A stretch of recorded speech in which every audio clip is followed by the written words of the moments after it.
Bab 1038, pria itu kembali. Wajar saja dia ingin melindungi Gulo Nalan sampai mati, karena mereka semua mendapat keuntungan dari kuota Gulo Nalan. Kalau Gulo Nalan tidak terpilih, keluarga Nalan tidak akan menyerah. Dia tak mau menyinggung dengan masalah sepele seperti itu. Kalian harus tahu kalau koneksi dan energi klan Nalan sangat menakutkan. Kalau dia menyinggung mereka karena masalah sepele ini, maka karir masa depannya di Akademi Guanxuan akan mati total. Mendengar perkataan Komandan Shi, Sander Ye terkekeh dan berkata, "Sebagai komandan, apakah kamu akan melanggar hukum?" Wajah Komandan Shi penuh dengan penghinaan, naif. "Anak muda, kami dapat menggunakan 100 cara untuk membunuhmu dan keluarga di belakangmu, dan itu tidak ilegal. Apakah kamu percaya? Sekarang sudah bermusuhan, dia tidak perlu menyembunyikannya. Tidak mau dengarkan. Sederhana. Bunuh dia." Sander Ye menatap Komandan Shi, "Aku tidak percaya." Komandan Shi memandang Sander Ye lama sekali dan kemudian tiba-tiba tertawa, "Kalau begitu cobalah." Saat dia berbicara, dia melambaikan tangannya dan berkata, "Matikan perekam cloud." Segera, perekam cloud rahasia dimatikan. Komandan Shi memandang Sander Ye, "Aku akan mengumumkan hasilnya sekarang. Tuan Gulo Nalan menang." Sander Ye mengangguk, "Oke, aku akan mengajukan keluhan." Komandan Shi tiba-tiba tertawa, "Kamu sangat naif. Izinkan aku memberitahu kamu, semua departemen besar, termasuk penjaga penegak hukum, ada orang-orang kami. Apakah mereka mempercayai kamu, seekor semut yang tidak dikenal, atau apakah mereka mempercayai salah satu dari orang-orang sendiri? Selanjutnya, apakah kamu pikir kamu bisa keluar dari sini hidup-hidup? Kamu sepertinya lupa bahwa kematian diperbolehkan dalam kompetisi.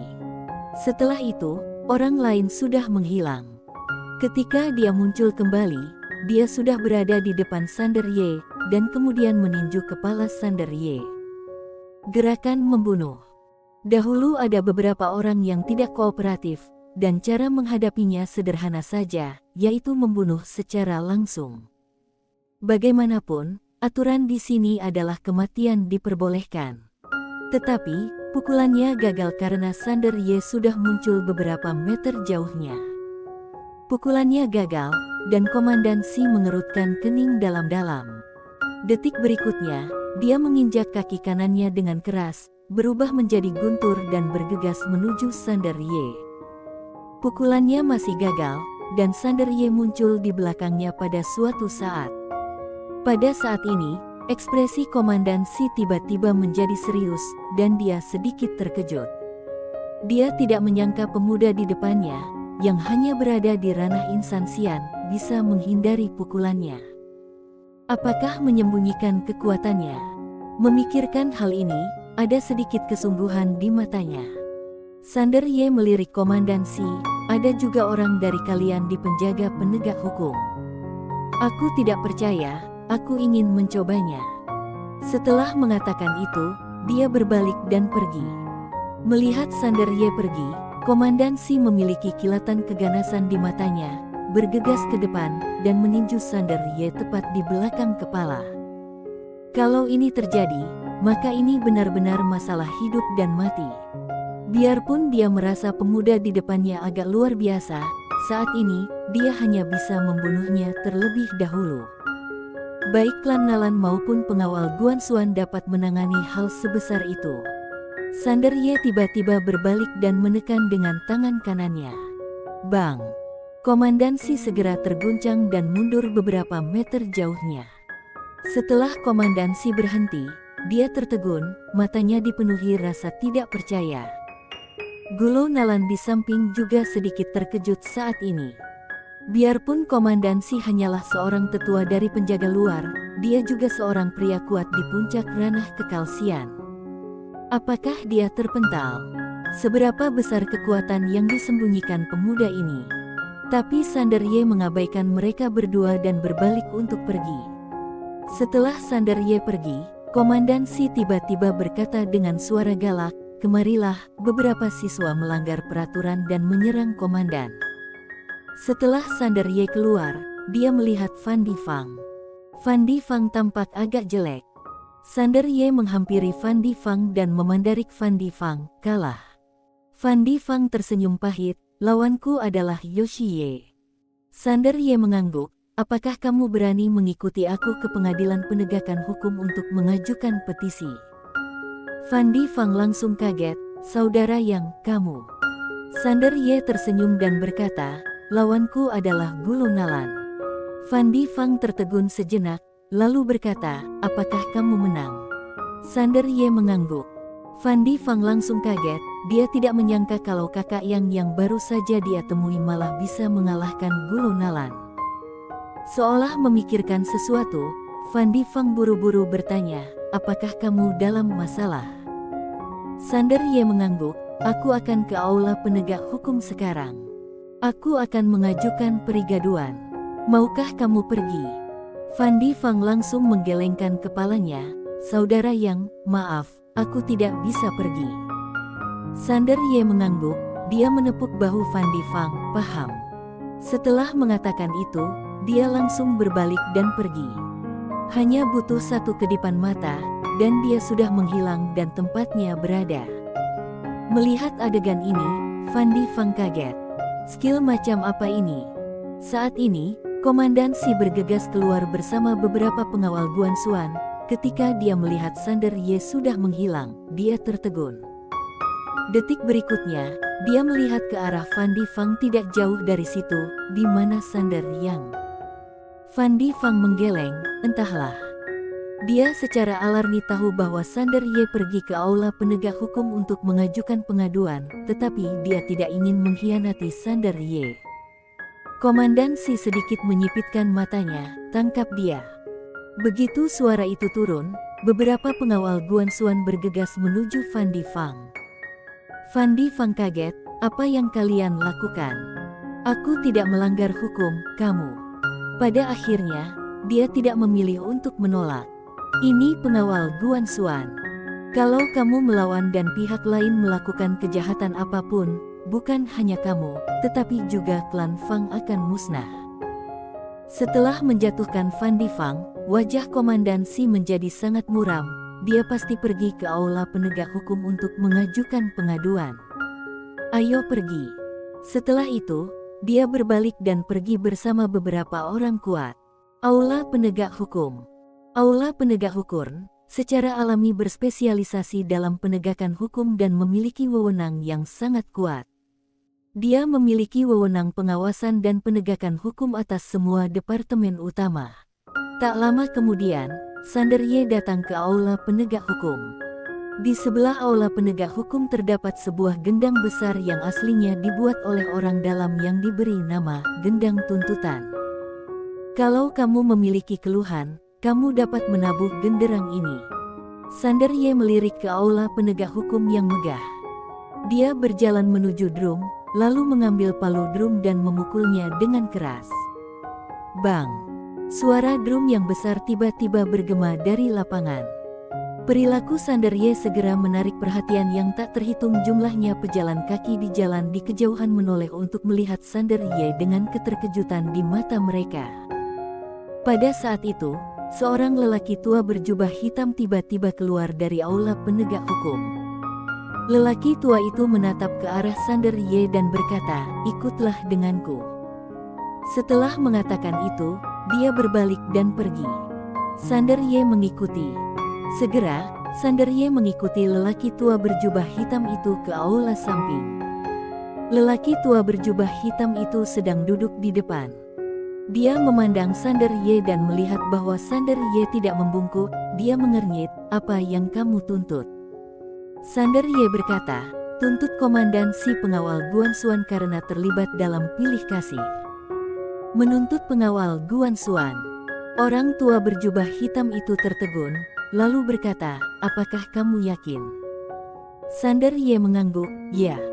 Orang tua berjubah hitam itu menatap Sander Ye, tolong beritahu aku secara detail. Sander Ye mengangguk dan menceritakan apa yang terjadi. Setelah mendengar perkataan Sander Ye, wajah lelaki tua berjubah hitam itu tiba-tiba menjadi gelap. La tentu memahami liku-liku antar pengawal, karena aula penegak hukum juga merekrut pengawal penegak hukum. Banyak kuota sudah dipesan. Pria tua berjubah hitam itu memandang Sander Ye. Saat ini, dia sepertinya sedang melihat orang mati. Tantang aturan di atas. Bukankah itu sama saja dengan mencari kematian? Pada saat ini, seorang penjaga tiba-tiba berjalan cepat ke arah lelaki tua berjubah hitam itu, dan dia membisikkan beberapa patah kata. Sander Ye meling penjaga itu, dan dia secara alami mendengar apa yang dikatakan orang lain. Setelah penjaga itu selesai berbicara, dia meling Sander Ye dan kemudian mundur. Pria tua berjubah hitam itu menatap Sander Ye, lalu berkata, "Tunggu." Setelah mengatakan itu, dia berdiri dan pergi. Sander Ye adalah satu-satunya yang tersisa di aula. Sander Ye perlahan menutup matanya dan menunggu. Tidak lama kemudian, langkah kaki terdengar dari aula. Sander Ye membuka matanya dan melihat seorang pria parubaya berjalan ke kursi depan dan duduk. Orang yang datang tak lain adalah Komandan Si. Komandan Si mencibir, kaget. Sander Ye menggelengkan kepalanya, "Tidak juga." Komandan Si menatap Sander Ye, "Bagaimana kamu bisa bertarung dengan kami?" Saat suara itu terdengar, beberapa pengawal Guan Xuan tiba-tiba muncul di sekelilingnya, dan Gulo Nalan ada di antara mereka. Dia menatap Sander Ye, tanpa niat membunuh yang tersembunyi di matanya. Kalau bukan orang ini, dia sudah menjadi pengawal Guan Xuan sekarang. Apakah semut berani menentang aturan? Benar-benar melebih-lebihkan kemampuan. Sander Ye melirik ke arah pengawal Guan Xuan di lapangan dan berkata dengan lembut, "Tuan Pagoda, aku pikir korupsi hanya akan muncul di Akademi Guan Xuan di masa depan, tapi aku tidak menyangka hal itu sudah muncul sekarang. Saat orang-orang ini mempunyai kekuasaan, korupsi akan terjadi," kata Pagoda kecil. Sander Ye mengangguk, "Aku lalai, dan Grace serta yang lainnya juga lalai." Dia tahu bahwa kalau dia tidak tiba-tiba ingin melihat kota Guan Xuan sendirian kali ini, dia tidak akan pernah menemukan hal-hal ini, dan orang-orang di bawah tidak akan datang untuk memberitahu mereka hal-hal ini. Apalagi saat ini Akademi Guan Xuan terus melakukan ekspansi secara eksternal. Dalam situasi seperti ini, prioritas utama kabinet tetap pada eksternal, dan pasti akan ada kelemahan di internal. Sander Ye menarik kembali pikirannya dan memandang Komandan Si, "Apakah kamu tidak ingin tahu siapa aku?" Komandan Si tersenyum dan berkata, "Sebelumnya, aku sangat ingin tahu siapa kamu, karena kebanyakan orang tidak akan berani melakukan ini. Karena kamu berani melakukan ini, kamu pasti memiliki seseorang untuk diandalkan, tapi sekarang." Setelah mengatakan ini, dia menggelengkan kepalanya sedikit, "Sekarang aku tidak ingin tahu siapa kamu. Karena aku tidak tertarik pada orang mati." Saat berbicara, beberapa aura kuat tiba-tiba muncul di aula. Komandan Si menatap Sander Ye, "Bunuh dia. Kalau terjadi sesuatu, aku akan mengurusnya." Setelah mendengar perintah Komandan Si, beberapa orang kuat bergegas menuju Sander Ye. Lancang. Pada saat ini, suara gemuruh tiba-tiba bergema dari langit dan bumi, dan kemudian, seluruh aula Guan Xuan berubah menjadi ketiadaan. Komandan Si dan yang lainnya langsung terkejut. Saat ini, seorang wanita berjalan perlahan tidak jauh dari situ. Ketika dia melihat wanita itu, Komandan Si segera berubah menjadi batu. Karena orang yang datang tak lain adalah Grace Nalan. Di belakang Grace Nalan, ada banyak orang yang menakutkan dan berkuasa. Pada saat yang sama, di seluruh alam semesta Guan Xuan, aura menakutkan yang tak terhitung jumlahnya membubung ke langit dari mana-mana, langsung menuju aula penegak hukum. Pria itu kembali. Bersambung. Bab 1039, lama tak jumpa. Pria itu kembali. Di aula, Komandan Si dan yang lainnya benar-benar bingung. Apa yang terjadi? Kenapa ketua paviliun Nalan ada di sini? Setelah terkejut, Komandan Si segera berlutut bersama pengawal Guanxuan dan berkata dengan suara gemetar, "Salam Ketua Paviliun." Kepalanya membentur tanah. Grace Nalan mengabaikan mereka. Dia berjalan perlahan ke arah Sander Ye dan berkata dengan lembut, "Sudah kembali." Hari ini, Grace Nalan mengenakan gaun seputih awan, perutnya membuncit, dan wajahnya yang tiada taraf memiliki sedikit kecemerlangan keibuan yang dulu tidak dimilikinya. Penampilan Sander Ye berangsur-angsur kembali normal.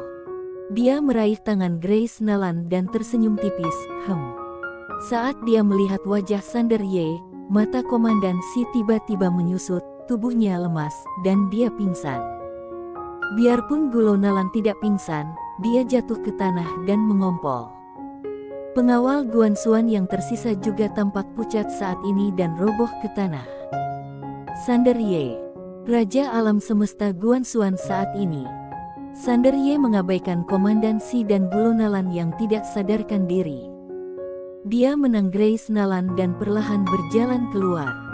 Saat dia berjalan keluar, saat ini, banyak sekali orang kuat yang berlutut dan berteriak serempak. Suaranya seperti guntur, membubung ke langit selama 9 hari. Sander Ye tersenyum tipis, "Semuanya, bangun." Semua orang kuat berdiri perlahan.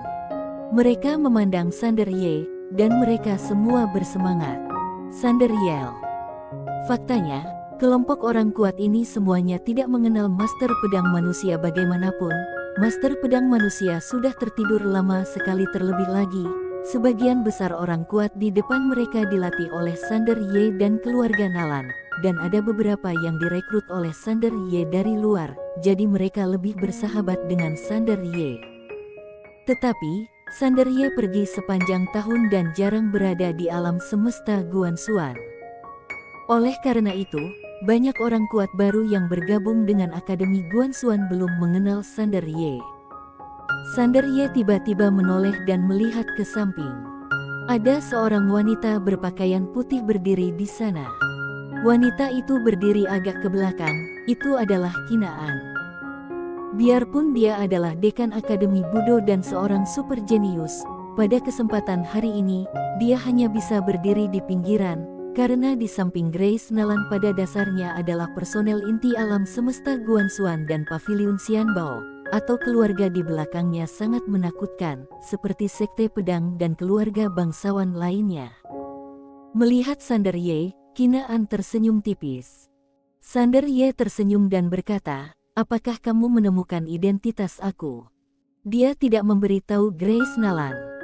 Jelas, seseorang menemukan identitasnya, dan itu hanya Kinaan. Melihat Sander Ye bertanya, Kinaan perlahan keluar, lalu memberi sedikit hormat, "Ya." Sander Ye sedikit penasaran, "Bagaimana kamu mengetahuinya?" Kinaan tiba-tiba membuka telapak tangannya, dan di antara alisnya, gumpalan jiwa pedang perlahan melayang keluar dan jatuh ke telapak tangannya. Melihat untaian jiwa pedang ini, Sander Ye tertawa terbahak-bahak. Untaian jiwa pedang inilah yang ditinggalkannya untuk Kinaan. Dia tidak menyangka karena untaian jiwa pedang ini. Sander Ye membuka telapak tangannya, dan gumpalan jiwa pedang terbang ke tangannya, dan jiwa pedang sedikit bergetar. Dia tersenyum, dan sambil berpikir, jiwa pedang langsung berubah. Kemudian, Sander Ye mengembalikan jiwa pedang yang sudah diubah bentuknya kepada Kinaan. "Ini dia, semoga bermanfaat bagi kamu." Mendengar hal tersebut, Kinaan langsung berlutut dan dengan hormat mengambil jiwa pedang dengan kedua tangannya, merasa sangat bersemangat. Baginya, Sander Ye seperti seorang guru. Sander Ye memandang seorang lelaki tua tidak jauh dari Grace Nalan dan berkata sambil tersenyum, "Tuan Zhang, sudah lama tidak bertemu." Tetua Zhang berkata sambil tersenyum, "Alangkah baiknya Tuan muda kembali." Sander Ye tersenyum, dan sekilas, dia melihat banyak orang yang dikenalnya, tetapi tidak mungkin baginya untuk menyapa mereka semua saat ini, karena ada banyak orang kuat yang datang, dan seluruh kota Guanxuan benar-benar dalam kekacauan. Sander Ye meraih tangan Grace Nalan di sampingnya dan tersenyum tipis, "Semuanya, silakan pergi." Saat suara itu terdengar, dia menghilang bersama Grace Nalan. Di lapangan, banyak orang kuat mulai mundur dengan tertib. Tetapi kembalinya Sander Ye ke Akademi Guanxuan dengan cepat menyebar ke seluruh alam semesta Guanxuan seperti wabah. Di dalam aula Guanxuan sangat sepi hari ini, hanya ada Sander Ye dan Grace Nalan. Sander Ye sedang duduk di depan pintu aula, dan Grace Nalan sedang duduk dalam pelukannya. Dia dengan lembut membelai perut Grace Nalan dengan tangannya dan berkata dengan lembut, "Kenapa lelaki kecil ini tidak keluar?" Grace Nalan tersenyum dan berkata, "Segera." Saat dia mengatakan itu, dia meraih tangan Sander Ye dan berbisik, "Aku mendengar bahwa kamu baru-baru ini pergi ke suatu tempat bernama Peradaban Tianxing." Sander Ye mengangguk, lalu dengan singkat memberitahu Grace Nalan beberapa hal yang sudah terjadi padanya selama periode ini. Setelah mendengarkan perkataan Sander Ye, Grace Nalan mendongak dan melihat ke kedalaman alam semesta dan berkata dengan lembut, "Pandangan aku tentang alam semesta misterius di alam semesta yang luas ini hanyalah setetes air di lautan." Sander Ye mengangguk, "Alam semesta begitu besar dan tidak ada habisnya. Bibi dan ayahku seharusnya bisa meremehkan seluruh alam semesta. Sayang sekali mereka tidak mengizinkanku bermain." Mendengar ini, Grace Nalan tertawa, seolah dia sedang memikirkan sesuatu. Dia menoleh ke arah Sander Ye, "Itu tentang Komandan Si." Sander Ye berkata, "Aku tahu, kamu pasti tidak tahu." Grace Nalan mengangguk. Energi kabinet selama periode ini terfokus pada urusan luar negeri, karena sesekali beberapa kekuatan kosmik akan menyerah. Setelah mengatakan itu, dia melirik ke arah Sander Ye dan tersenyum, "Apakah ini semua jasamu?" Sander Ye tersenyum dan berkata, "Terima kasih atas kerja keras kamu." Grace Nalan menggelengkan kepalanya, "Aku hanya sedikit khawatir." Sander Ye berkata, "Apakah kamu khawatir wilayah Akademi Guanxuan akan semakin besar?" Grace Nalan mengangguk, "Ya." Sander Ye mengangguk, "Aku sudah memikirkan masalah ini, dan aku punya ide, yaitu membagi wilayah dan mengaturnya, karena peradaban di setiap alam semesta berbeda, dan kalau semuanya dikumpulkan, akan ada menjadi kekacauan dalam jangka panjang." Inilah yang dia dan Fanny Zhou diskusikan di awal. Setiap alam semesta memiliki sekte dan keluarga yang berbeda, dan setiap peradaban memiliki adat istiadat yang berbeda. Kalau dipaksa untuk bersatu, pasti akan ada masalah dalam memerintah mereka. Tentu saja inti permasalahannya adalah Akademi Guanxuan cukup kuat. Kalau suatu saat Akademi Guanxuan tidak cukup kuat dan otoritasnya tidak mencukupi, maka seluruh alam semesta akan seketika runtuh dan menjadi kacau balau. Grace Nalan mengangguk, "Metode yang kamu sebutkan baik-baik saja, tetapi memang perlu dibagi menjadi beberapa wilayah. Kalau tidak, konvergensi kekuatan-kekuatan besar akan menimbulkan banyak masalah. Selain itu, sumber daya setiap alam semesta juga terbatas, termasuk situasi saat ini. Kota Guanxuan sudah sangat ramai." Sander Ye mengangguk, "Pada saat itu, kita akan mengusulkan sebuah proposal dan membiarkan kabinet membahas bagaimana alam semesta harus dibagi." Grace Nalan mengangguk, "Oke." Saat dia mengatakan itu, dia melihat ke arah Sander Ye, Komandan Si itu, dan urusan klan Nalan. Sander Ye berkata dengan tenang, "Hukuman berat, perlakuan ketat." Grace Nalan mengangguk, "Paham." Keduanya sudah lama tidak bertemu, jadi wajar saja kalau mereka ingin berhubungan seks bersama. Untung saja mereka adalah kultivator dan memiliki tubuh yang lebih kuat dari orang biasa, jadi asalkan tidak terlalu beringas maka tidak akan ada masalah besar. Karena isinya tidak mudah dibaca, aku tidak akan menjelaskan detailnya secara detail. Hari kedua, Fan Difang digiring ke aula utama oleh seorang lelaki tua. Fan Difang sedikit bingung. Setelah dia ditangkap, dia tahu bahwa dia sudah tamat. Saat dia menunggu kematian, dia tidak menyangka lelaki tua itu akan datang kepadanya keesokan harinya dan memintanya untuk membawanya menemui seseorang. "Siapa yang harus ditemui?" Fan Difang diliputi keraguan. Saat memasuki aula utama, Fan Difang melihat Sander Ye. Saat dia melihat Sander Ye, dia sangat gembira dan berkata, "Saudara Yang." Uhuk. Selain itu, lelaki tua itu tiba-tiba mengingatkan, "Ini dekan." Dekan. Mendengar perkataan lelaki tua itu, Fan Difang merasa seperti disambar 5 petir, dan kepalanya menjadi kosong. Sander Ye tersenyum dan berkata, "Saudara Fang." Fan Difang tersadar dan tanpa sadar ingin berlutut, tetapi tertahan oleh kekuatan yang lembut. Sander Ye tersenyum dan berkata, "Tidak perlu melakukan ini." Fan Difang ragu-ragu sejenak, lalu berkata, "Dekan Yovan Yang." Dia secara alami sangat bersemangat. Ini adalah Akademi Guansuan Dekan yang legendans, belum lagi yang ada di depannya. Lelaki tua tak dikenal yang berdiri di sampingnya saja bisa menghancurkan keluarga Fangnya 10.000 kali dengan satu pandangan. Sander Ye tersenyum dan berkata, "Kamu panggil aku Saudara Yang. Nama keluargaku Yang, itu benar." Fan Difang masih ragu. Sander Ye menghampirinya, menepuk bahunya, dan berkata sambil tersenyum, "Jangan terlalu formal." Melihat Sander Ye begitu baik dan mudah didekati, Fan Difang sedikit santai, lalu berkata, "Saudara Yang." Orang tua di samping melirik ke arah Fan Difang, tidak berkata apa-apa, dan menyingkir dengan hormat. Sander Ye tertawa, dia mengeluarkan 2 botol wine, lalu memberikan satu kepada Fan Difang, "Ayo kita bicara." Melihat Sander Ye tidak mengudara sama sekali, Fan Difang benar-benar santai dan berkata sambil tersenyum, "Oke." Keduanya sedang duduk di depan pintu aula mengobrol. Sander Ye hanya menanyakan hal-hal dari bawah, karena dia tahu betul bahwa hanya orang-orang seperti Fan Difang yang datang dari bawah yang mengetahui beberapa hal dan aturan gelap. Fan Difang juga tahu segalanya. Dia tahu bahwa saudara yang di sebelahnya akan melakukan reformasi. Keduanya mengobrol selama beberapa jam. Orang tua di samping sedang merekam tanpa suara. Saat hari sudah hampir subuh, Sander Ye tiba-tiba berdiri. Dia memandang Fan Difang dan berkata sambil tersenyum, "Saudara Fang, pengawal Guansuan akan ada ujian lagi bulan depan.